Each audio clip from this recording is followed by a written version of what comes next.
Hello everyone, welcome back to my YouTube channel. तो आज धातु एवं अधातु पढ़ने वाले हैं। तो धातु एवं अधातु ये क्वेश्चन बार बार एग्जाम में पूछता है और बहुत ही स्टूडेंट इस क्वेश्चन को छोड़ देते हैं। तो ये क्वेश्चन को आप ट्रिक के साथ बिल्कुल आसान भाषा में समझे, आपको ये क्वेश्चन जन्मों जन्म तक याद रहेगी। तो ये क्वेश्चन को बनाने से पहले हमारे चैनल को लाइक करें, शेयर करें और सब्सक्राइब करें ताकि आपको हमारी वीडियो की नोटिफिकेशन हर टाइम मिलते रहे। आप ट्रिक के साथ किसी भी परिभाषा को आसानी से समझ सकते हैं। तो चलिए हमारे साथ बने रहें ताकि आपको ट्रिक के साथ आसानी से समझ में आए। तो सबसे पहले जानेंगे धातु। धातु क्या होती है। तो चलिए हमारे साथ बने रहें, तभी आपको अच्छी तरह से समझ में आएगी। चलो, ये क्या है? एक धातु है। ये क्या है? एक धातु का गोला है। धातु में क्या क्या गुण होती है? धातु क्या होती है? कठोर होती है।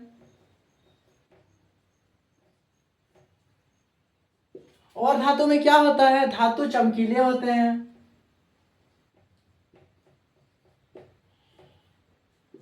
धातु क्या होती है? तन्य होती है।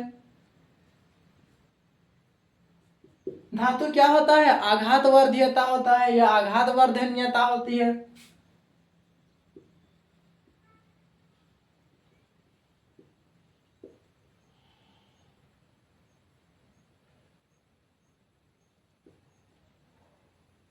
आघात वर्धीयता होता है।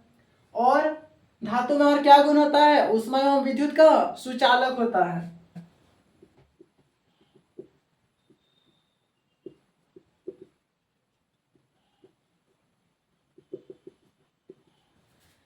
इसी को मिला के हम एक परिभाषा बनाते हैं और वो परिभाषा बिल्कुल एकदम आसान और खुद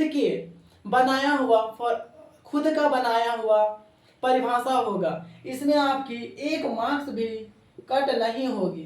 तो आप इसे किस तरह से बोले और किस तरह से लिखे कि आपका एक मार्क्स भी ना कटे।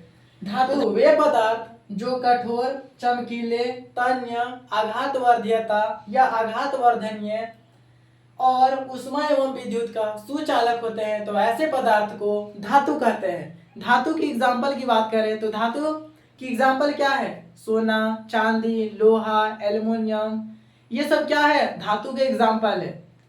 तो चलिए इसकी परिभाषा देखते हैं। वे पदार्थ जो कठोर, चमकीले, तन्य, आघात वर्धीयता और ऊष्मा एवं विद्युत का सुचालक होती है, तो ऐसे पदार्थ को धातु कहते हैं। धातु की एग्जाम्पल की बात करें तो धातु की एग्जाम्पल क्या है? लोहा है, तांबा है, एल्युमिनियम है, सोना और क्या है? चांदी है। ये क्या है? धातु की एग्जाम्पल है।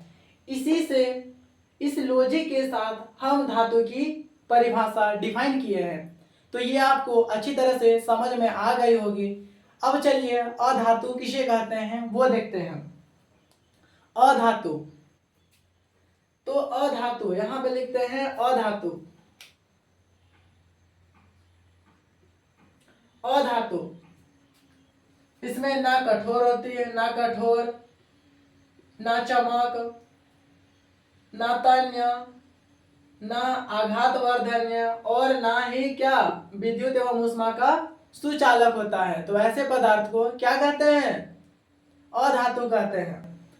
तो इसकी परिभाषा देखते हैं। अधातु वे पदार्थ जो ना तो कठोर होती है, ना चमकीले होती है, ना तन्य होती है, ना आघात वर्धीयता होता है और ना ही ऊष्मा एवं विद्युत का अच्छा सुचालक होता है। तो ऐसे पदार्थ को अधातु कहते हैं। अधातु की उदाहरण की बात करें तो अधातु की उदाहरण क्या क्या है? ऑक्सीजन है, कार्बन है, क्लोरीन है, सल्फर है, ये सब क्या है? अधातु का ही उदाहरण है। तो चलिए इसकी भी परिभाषा देखते हैं इसी लॉजिक के साथ। तो अधातु की परिभाषा इसी लॉजिक के साथ यहाँ पे देखते हैं। अधातु की परिभाषा वे पदार्थ जो ना तो कठोर होती है, ना चमकीले होती है, ना तन्य होती है, ना आघात वर्धीयता होता है और ना ही ऊष्मा एवं विद्युत का सुचालक होता है। तो ऐसे पदार्थ को क्या कहते हैं? अधातु कहते हैं। अधातु का उदाहरण क्या है? ऑक्सीजन है, क्लोरीन है, कार्बन है और सल्फर है। आई होप ये आपको एक लॉजिक के साथ आपको याद हो गई होगी और समझ में भी आ गई। तन्यता किसे कहते हैं? तन्यता का अर्थ है, तन्यता मतलब जिसे पीट कर पतले लंबे तार में परिवर्तन किया जा सके, तो इस प्रक्रिया को ही तन्यता कहते हैं। तो चलिए इसे एग्जाम्पल के साथ लॉजिक तरीका से समझते हैं। तो जैसे हम कोई बेलन आकार का एक धातु ले लेते हैं, बेलन आकार का कोई धातु है जिसे पीट कर लंबे पतले तार में परिवर्तन किया जाता है, तो इसी प्रक्रिया को क्या कहते हैं? तन्यता कहते हैं। इसकी परिभाषा इसी लॉजिक के साथ बनाते हैं। जब किसी धातु को पीट कर पतले लंबे तार में परिवर्तन किया जाता है, तो इस प्रक्रिया को तन्यता कहते हैं। तन्यता की एग्जांपल लें तो अक्सर धातु तन्य होती है, सभी धातुओं में तन्यता का गुण होता है। तो चलिए इसकी परिभाषा देखते हैं। तो चलिए इसी लॉजिक के साथ इसकी परिभाषा देखते हैं। तन्यता किसे कहते हैं? जब किसी धातु को पीट कर पतले लंबे तार में परिवर्तन किया जाता है, तो इस प्रक्रिया को तन्यता कहते हैं। तन्यता का उदाहरण देखते हैं। अक्सर सभी धातुओं में तन्यता होती है। अब बात करते हैं आघातवर्धीयता किसे कहते हैं?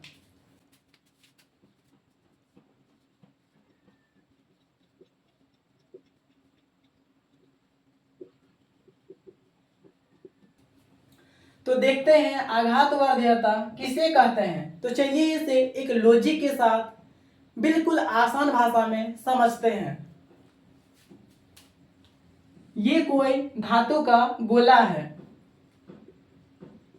क्या है? धातु का गोला है। जब इसे पीट कर पतले चादर में परिवर्तन किया जाता है, जब इसे पीट कर क्या में परिवर्तन कर दिया जाता है? पतले चादर में।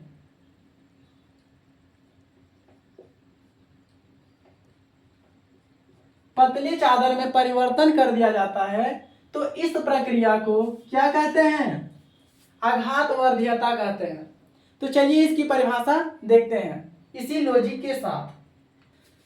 तो चलिए देखते हैं आघातवर्धीयता किसे कहते हैं। जब किसी धातु को पीट कर पतले चादर में परिवर्तन किया जाता है, तो इस प्रक्रिया को आघातवर्धीयता कहते हैं।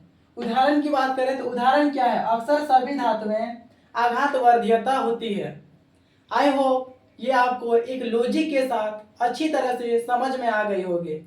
अगर एग्जाम में तन्यता किसे कहते हैं, आघातवर्धीयता किसे कहते हैं, तो आप इसकी डेफिनेशन के साथ यानी परिभाषा के साथ आप इस प्रोसेस को भी बना देते हैं, तो आपकी परिभाषा और भी अट्रैक्टिव लगेगी।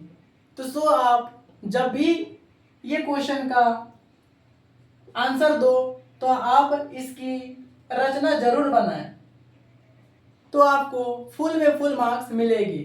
तो ऐसा ही और वीडियो देखने के लिए हमारे चैनल को सब्सक्राइब करें।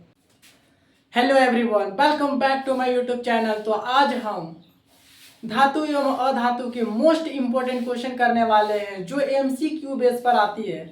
ऐसे क्वेश्चन जो 10th क्लास में बार बार पूछा जाता है और बहुत ही स्टूडेंट इस क्वेश्चन में कंफ्यूज हो जाते हैं। तो चलिए एमसीक्यू क्वेश्चन देखते हैं, जो कि बहुत ही इंपॉर्टेंट है।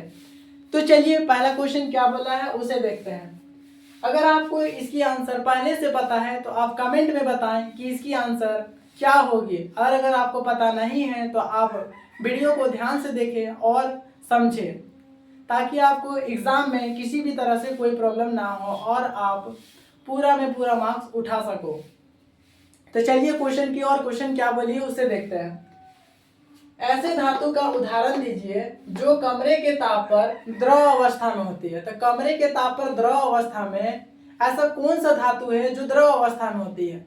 तो वो है पारा।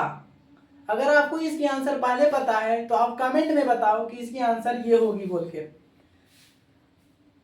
क्वेश्चन नंबर दूसरा क्या बोलता है? दो ऐसे धातु का नाम बताइए जिसे आसानी से चाकू से काटा जा सके। तो चाकू से काटी जाने वाली दो ऐसे धातु का नाम बताएं, तो वो क्या है? अगर आपको पहले पता है तो कमेंट करें, और अगर नहीं पता तो आप वीडियो को ध्यान से देखें। तो इसकी सही आंसर है सोडियम और पोटेशियम। तीसरा क्वेश्चन की बात करें, एक ऐसी धातु का उदाहरण दीजिए जो ऊष्मा की सबसे अच्छी चालक होती है। तो ऊष्मा की सबसे अच्छी चालक कौन होती है? चांदी होती है। क्वेश्चन नंबर चौथा, एक ऐसी धातु का उदाहरण दीजिए जो ऊष्मा की कुचालक होती है। तो ऊष्मा का कुचालक होता है एक ऐसा धातु जो ऊष्मा का कुचालक होता है, तो वो क्या है? लेड यानी सीसा। किस गुण के कारण धातुओं को पतले तार में परिवर्तन किया जाता है? इसकी आंसर आप कमेंट करो और कमेंट करके बताओ कि इसकी आंसर क्या होगी। एक ऐसी अधातु का नाम बताइए जो द्रव अवस्था में होती है। यहाँ देखो, यहाँ अधातु बोला है, जबकि यहाँ क्या बोला है? धातु बोला है। तो धातु में क्या है? जो कमरे के ताप पर द्रव अवस्था में होती है वो है पारा, जबकि एक ऐसी अधातु है जो द्रव अवस्था में होती है यानी लिक्विड के फॉर्म में होती है, तो वो है ब्रोमीन। तो आई होप ये 6 का 6 क्वेश्चन आपको अच्छी तरह से समझ में आ गई होगी। तो ऐसा ही और भी वीडियो के लिए हमारे चैनल को सब्सक्राइब करें ताकि हमारी वीडियो की नोटिफिकेशन सबसे पहले आप तक पहुंचे।